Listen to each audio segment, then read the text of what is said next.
Cheikh Mohamed Hakoum Cheikh Adarame Cheikh Mohamed Vadal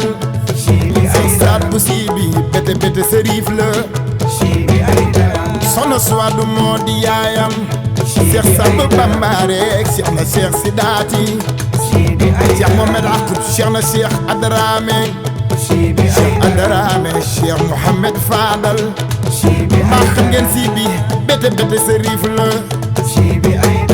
mi bete bete Serif la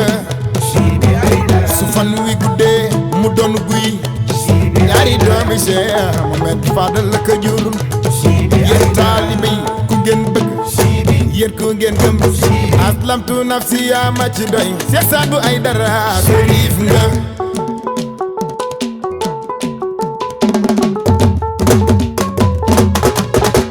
Sibi yoo Cheikh Saadu Sibi Aydara gaynde gaa ngi aywa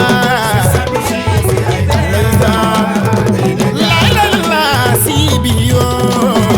Cheikh Saadu Sibi Aydara gaynde gaa ngi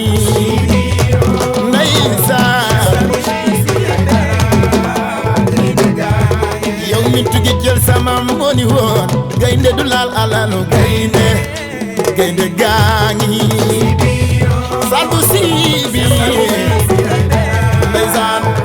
ay waay mi tugi jël sama moo ni woon gaynde du laal alalu gaynde waaw je l'ai pété il y a près de 3 ans ñoom ñu nekk rawante boo xam ne rawante bu mag la ñu nekk sport Alaaji Koso Peex pour de 3 ans yi jóg nañu fa nuy nuyoo fa la ñu jógee ñu ngi noonu def nañ benn rungu waaye ki jëm ci kanam daa mel ni kasaaku Sidi Ndaw la sol 2e position Yàllaay Buur a fa nekk 3e position maa ngi gis ki nga xamante ni mooy Yàllaay Buur ñëw na en 3e position sikki mu leen waaye maa ngi gis Nations Unies ñëw na en 2e position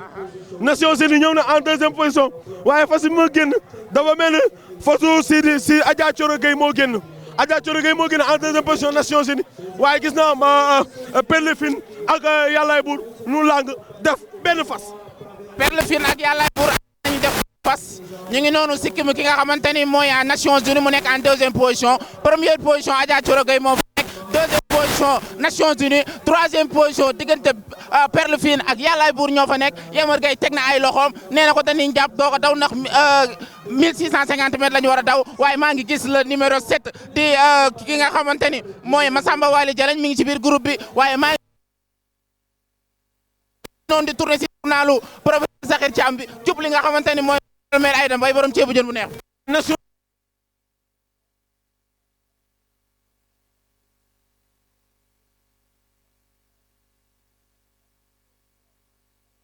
ñu ngi koy door muy ñëw waaye ki nga xamante ni mooy Yàllaay Buur jël na duubal aras waaye ki nga xamante ni mooy Nations Unies ba écrit waalo moo génn 3e position maa ngi fa gis Massamba Wali Jalañ waaye Tafsir def na avancement général ñëw dal ci seen kaw waaye ki nga xamante ni mooy Nations Unies ak Yàllaay Buur ña ngay xëccoo ña ngay xeex ca kaw ca tournalu xombal ba laa ilaha illallah di nga gis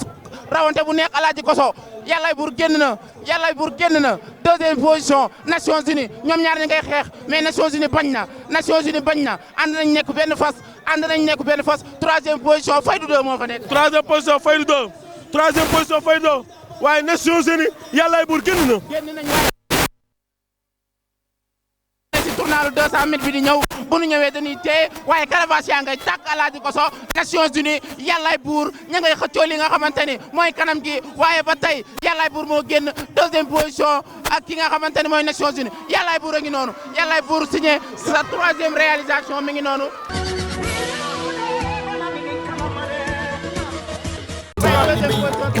mooy Nations Unies 3e position Faydu jël numéro 4 Faydu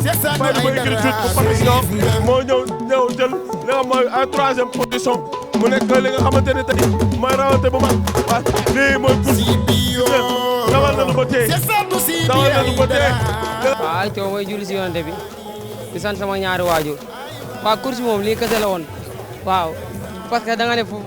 jàppal mi rawante dimanche ñëwul waaye tamit ñun ñoo fi nekk kon li fi nekk dañ koy rawante rek waaw rawante bi loolu kese la woon Nations Unies boo ko tiimee tamit comme que fas course moom dañuy jaabar rek ba jaar ba si kaw jaarale ko si kaw yàlla may ndaw dañuy sant yàlla. tey dañoo gis nga xaw a am difficulté ci 200 mètres bi yéen ñaar lan moo waral loolu. non fas yi moo parewul wala